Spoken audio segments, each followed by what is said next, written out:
At the gallop! Ho!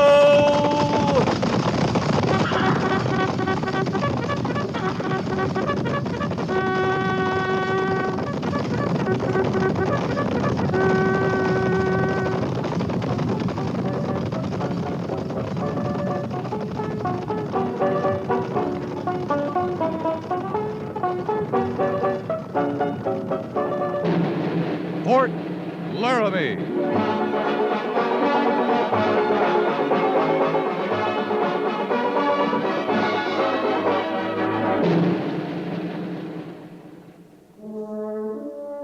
Fort Laramie, starring Raymond Burr as Captain Lee Quince. Specially transcribed tales of the dark and tragic ground of the wild frontier. The saga of fighting men who rode the rim of empire. And the dramatic story of Lee Quince, Captain of Cavalry.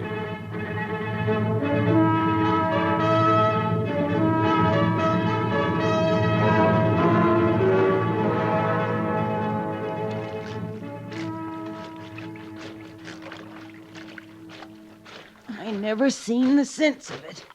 Scrubbing day after day, putting clean clothes on the dirty army. It's a way to earn her keep.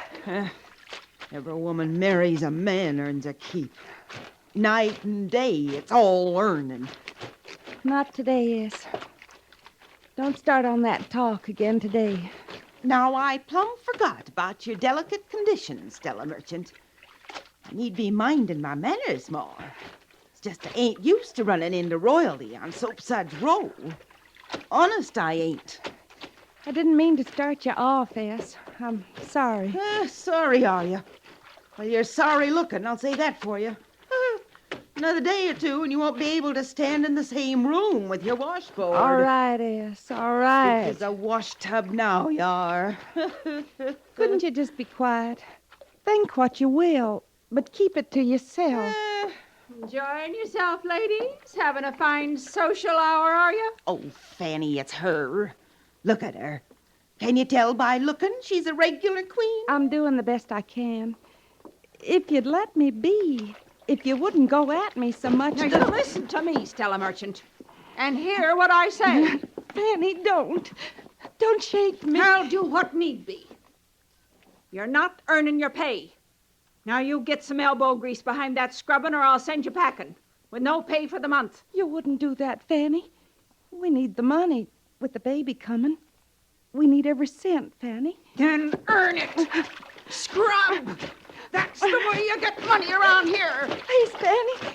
Please, don't. She's going white, Fanny. Ah, ninny. If I could just get some air.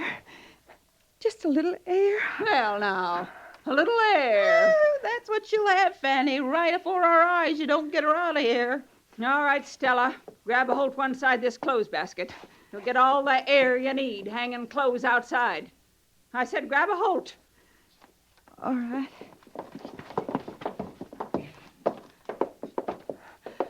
Not quite so fast, Fanny. Yeah, you're moving like coal molasses now. Carry your weight, Stella.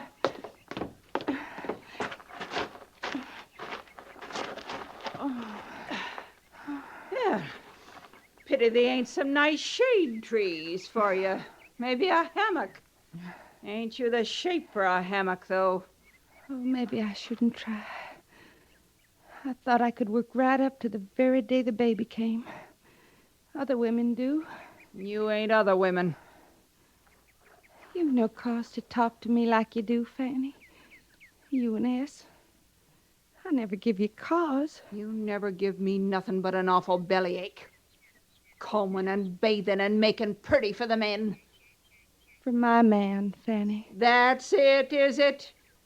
You're so full of lying sweet talk you believe yourself. I thought we could all be friends. Out here, so far from home, all of us. I thought we could help each other. You're long on help, ain't you? Everybody help. Everybody be happy. Well, you be happy, Stella. Like you're so willing to tell anything to be near Billy. Happy to earn your keep washing filth. Happy to bear his young'un. Happy, happy, happy. I love Billy, Fanny. Love. Ha! Don't understand. You really don't understand. I never realized that till now. It's the young as don't understand. Did you never love Luke? Even then? When you were young? Did you never love him, Fanny? Hang the clothes. It would be awful if you didn't love. You'll get no pay for John and taking the air like you are. You keep saying you need the money, we'll earn it. I will, Fanny. I will earn it. I'm glad to. And see you keep that glad stuff to yourself. You and your love and the life you feel kicking in you. I've buried more young'uns than you'll ever have. Oh, I'm sorry. Truly sorry, Fanny. Don't you never be sorry for me.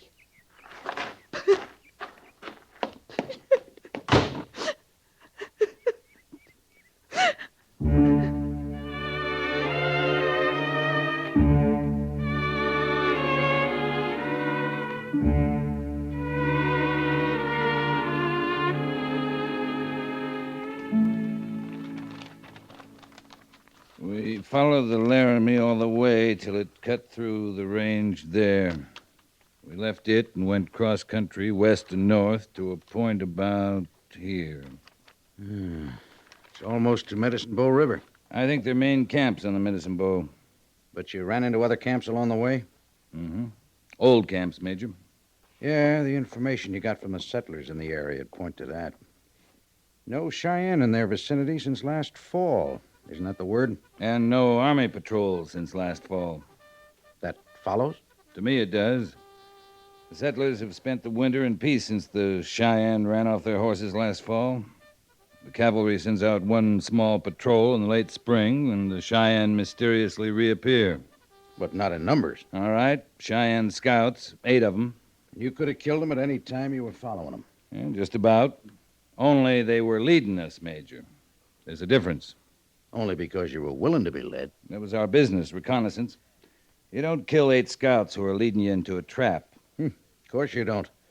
If you're sure it's a trap. Look, for 2 days, if we didn't keep pace with them, they waited for us. Morning of the 3rd day, they cut off into a canyon that leads straight to the Medicine Bow like we were leading a charge behind them.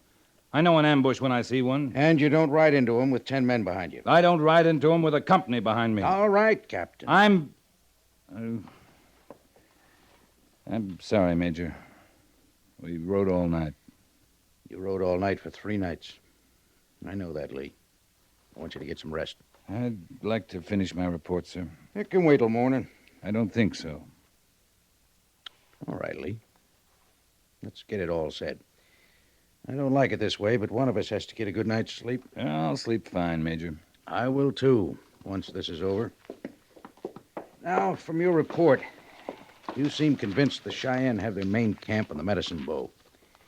I get the impression you think they're getting restless. They'll have to move somewhere. That country had about 1 winter's good hunting left in it. They've had that.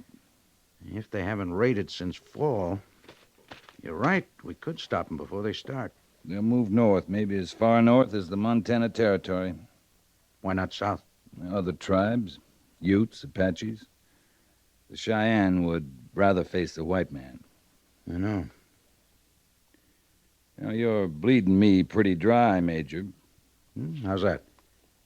I got a feeling I'm mapping a campaign I'm not going to be part of. You just finished the toughest part of a campaign. A lot of men can lead a charge who can't do successful reconnaissance. Major, I want... Captain, you're assigned to quarters till 8 o'clock tomorrow morning. Who's going to replace me, Major? I am. I'd be a fool to question that choice.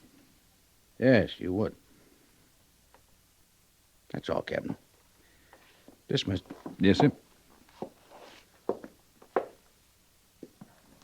Oh, Major, who's going to replace you? Me? Yeah, here, as post commander. You are. Any questions? No, sir. No questions.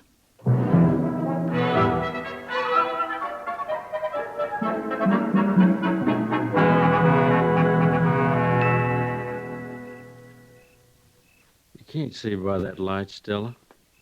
Fine enough for this little bit of hand stitching, Billy. Well, best you rest yourself a while. Come on, sit in the doorway with me. In a while, honey. Oh, it's a fine night, Stella. Slice of moon. Nice bit of breeze off the sweet clover. I can smell it from here. It's like home, ain't it, Billy? Well, it is home, Stella. Only one we ever had together. You ever think of it? Maybe some Injun and his squaw are sitting like we are tonight, looking out at the stars, talking about the papoose they're gonna have in no time at all. Billy Merchant. How you think of things like that? They come to me. Well, don't they come to you? You know they do. It's part of what we have together. You and me. But that's not a man thought, is it? How you sound like Luke and Joe. Sweet Billy, they call me. It's just 'cause I notice a sky or a flower. Don't you mind them, Billy. I don't mind them. Like you don't mind Fanny. Yes, Why you say it that way? 'cause that's the way it is, Stella. Feeling folks like us, we feel too much sometimes. We let folks get to us, rub us wrong, maybe. Maybe hurt us some. I love you. Sure. I said we were feeling folks. Billy. Billy. When you gonna have that baby, Stella? Soon, honey. As soon as I can. It's a hard time for you. I know that. Not too hard, Billy. You're fretting some. You got some pain? No, not real pain. Like a cat's, you know. Not often enough to matter. Well, it wouldn't be right to lie to me, honey. I don't lie to you. Ever. Just sometimes you don't tell me all the truth, ain't that it? You're feeling folks, too. You ought to know good as me. Yeah. Yeah, I oughta. You're fretting some, Billy Merchant. That's who's fretting around here. No man's gonna be a father has all the right. You know, they do say some men take on worse than women folk. You know that, Stella? Swimmy-headed morning times like that? That ain't what's troubling you. No. No, it ain't.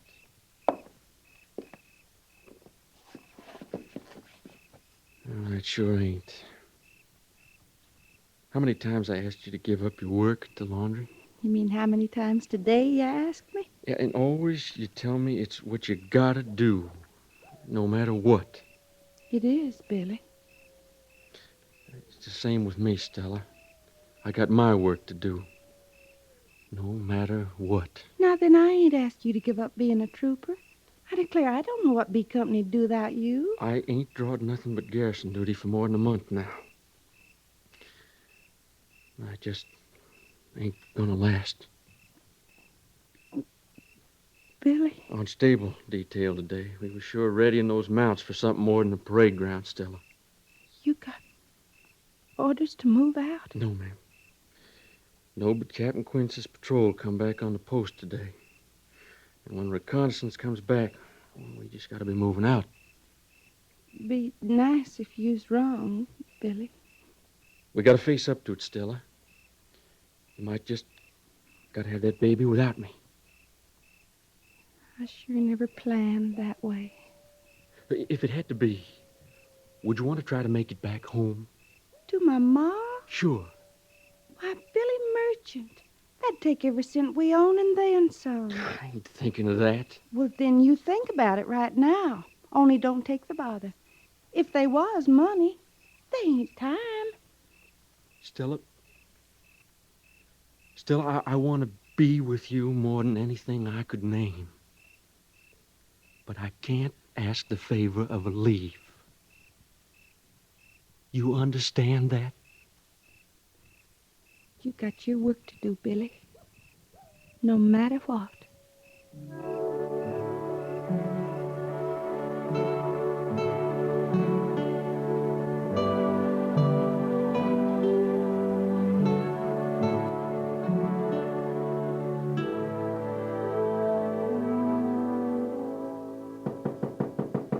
Come in. Captain Quince, sir. Sergeant? I must have took a wrong turn, sir. I was told to report to the office of the post commander. Close the door, Sergeant. Yes, sir. Now, sit down, Gorce. And, Gorce, any time you want to get rid of that stupid grin, you can.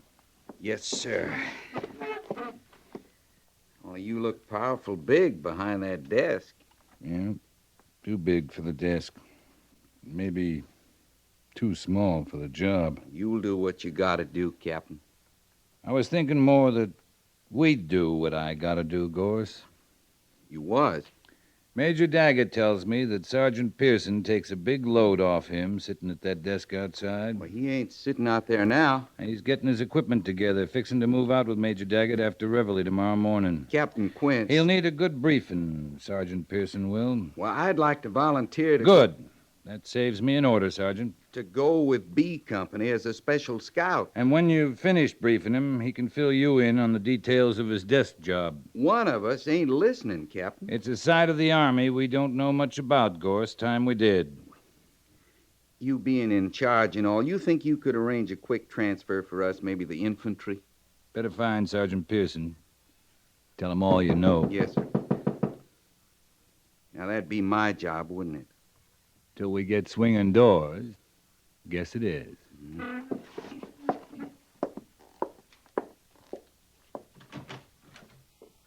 Lieutenant Seibert, sir? Sergeant? Captain Quince, sir? Oh, come in, Mr. Seibert. Your duty begins in an hour, Sergeant. Yes, sir. With the captain's permission, I'd like to offer congratulations, sir. You came here for a briefing, Mr. Seibert. I understand that. Sit down. Yes, sir. You familiar with the Horseshoe Creek area? Oh, yes, sir. That map you're using. The map's wrong. Well, I drew that map, Captain. Then you're wrong. Horseshoe Creek does not feed from the Medicine Bow River. No, sir. From the Little Medicine Bow. Not by 20 miles, Mr. Seibert. 20 miles of twisting canyon through the Laramie Range. That's this line here. Now, Horseshoe Creek is east of the range. Medicine Bow and the Little Medicine Bow are to the west. They do not join.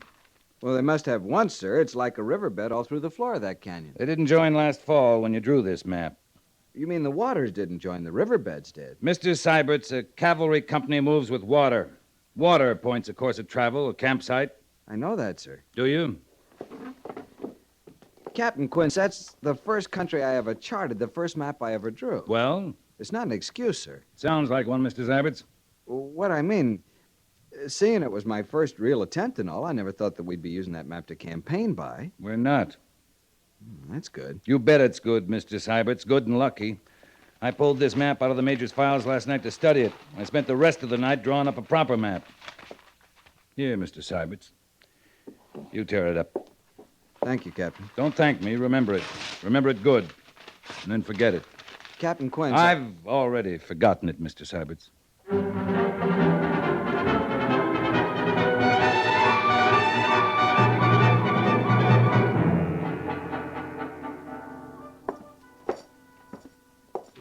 Can't see him now, Merchant. Whatever it is, it's got to wait. Babies don't wait, Sergeant. Trouble here, men? No trouble, Captain. Captain Quince, sir, I'd like That's to... enough, Trooper. Company B's, forming fours in the parade ground, Merchant. Yes, sir, Captain. But what I'd No like to... buts about it. Captain Quince, I respectfully request permission for Can I please get a hearing from you, sir? Captain, don't conduct no hearings this time of day, Trooper. It's all right, Gorce. Let's have it, Merchant. And quick. Obliged, sir. Any time now, any little minute, I'm going to have a baby, Captain. Well... Sergeant, my respects to Major Daggett. Tell him Trooper Merchant will be on the parade ground in 2 minutes. Yes, sir. I met my wife, Captain. Stella, she's having the baby. I'm glad to hear that, Merchant. Now, seeing it's her first, sir, and her being alone, I mean no kinfolk nearby to help or lend a hand. I hope you're not asking me for leave, Trooper. No, sir. I mean to move out with the company. You'll move out with the company. You'll have nothing on your mind but the Cheyenne. I know what you mean, sir. Then all we gotta settle is what you mean, Merchant. Well, sir, it pleased me to tell Stella that the post surgeon was on hand to tend after her. And the baby, too, when it comes. Well, that eased her some, sir. Well? It'd ease me some if you was pleased to tell me I was telling Stella all the truth. The post surgeon's leaving with B Company, Merchant. I see, sir. Your wife in your quarters now? No, sir. No, she's working in the laundry. Well, we're holding things up, Merchant. Yes, sir. And thanks for hearing me out. Merchant, you know that Merchant, women have babies every day. Yes, sir. I'll sure try to look on it that way, sir. Good luck, Trooper.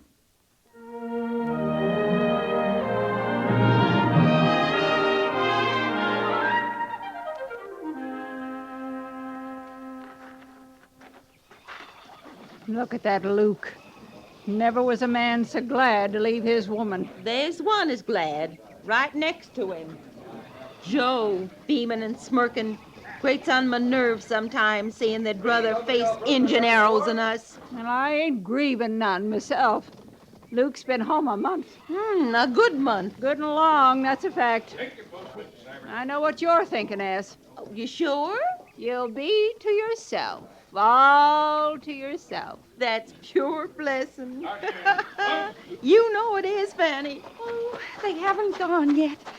I was most afraid they'd be gone. Well, now, look who's managing a brave little smile. She don't know enough to laugh, Ass.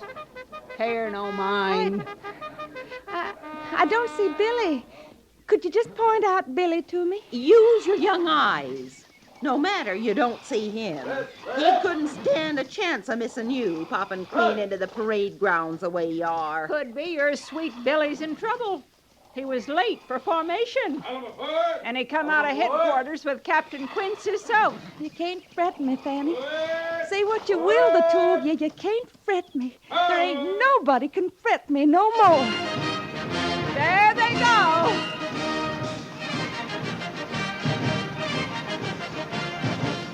Only stirring sight they is, bands a-playing and flags a-flying. And then leaving. Would you, if you see him, point out Billy to me?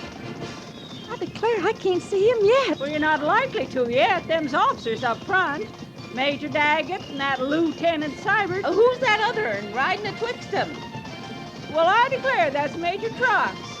Now, you don't see him riding off every day. Wonder who's tending the hospital with him a-going. Who's Major Trucks? You mean you don't know the post surgeon when you see him? Post Surgeon Lee? Well, you didn't think he'd stay here to look after you-uns now, did you? He must not have known. Billy wouldn't have said. If he'd known. Billy? Billy? Don't you worry none now. Billy? Not a worry. Here. No, come on, Ass, for this turns my stomach good.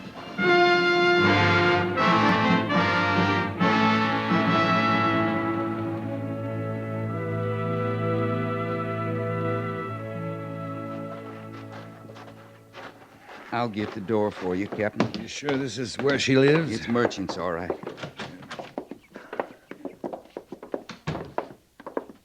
Turn the bed down, Gorce. Yes, sir.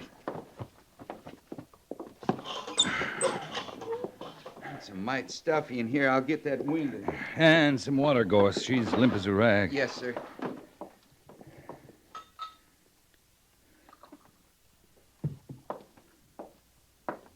Just like I found her, Captain, keeled over in her tracks. A little water on her face. Maybe it'll brighten her.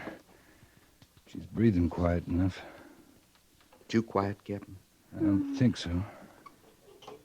Oh, Billy. Billy. She thinks you're her husband, Captain. Big mistake. Here, ma'am. You drink a little water. You come around. I don't know. You. No, ma'am. You're in my quarters, and I don't know you.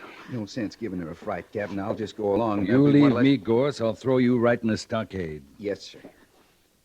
Oh. Oh. Now take her hands, Gorce. Oh. Take her hand. Hold them. Oh. Yes, sir.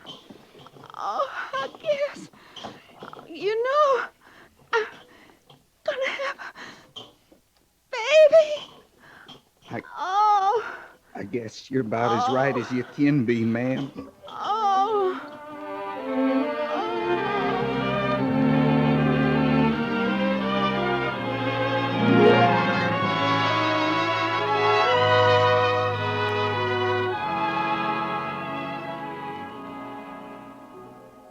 Well, go ahead, Captain.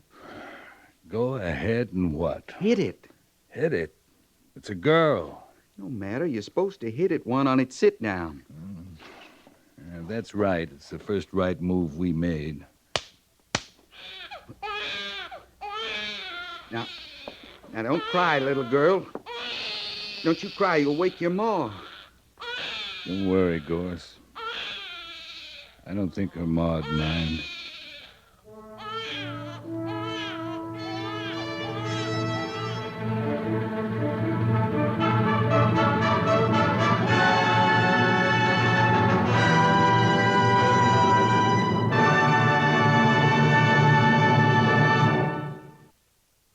Fort Laramie is produced and directed by Norman Macdonnell and stars Raymond Burr as Lee Quince, Captain of Cavalry, with Vic Perrin as Sergeant Gorce. The script was specially written for Fort Laramie by Kathleen Height, with sound patterns by Bill James and Ray Kemper, musical supervision by Amerigo Marino. Featured in the cast were Jack Moyles and Harry Bartell, with Virginia Gregg, Dick Crenna, Helen Klebe, and Ann Morrison.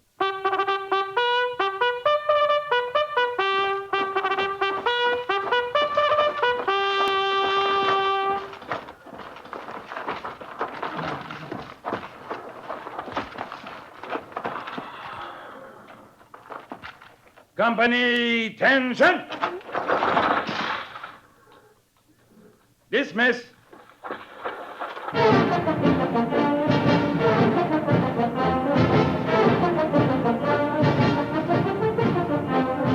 Next week, another transcribed story of the Northwest frontier and the troopers who fought under Lee Quince, Captain of Cavalry.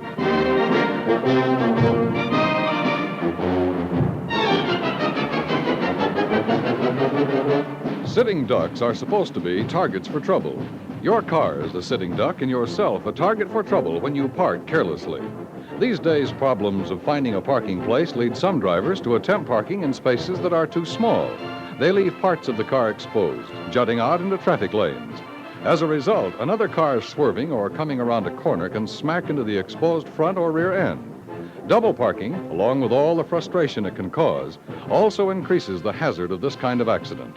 Don't make your car a sitting duck in the way and asking for trouble.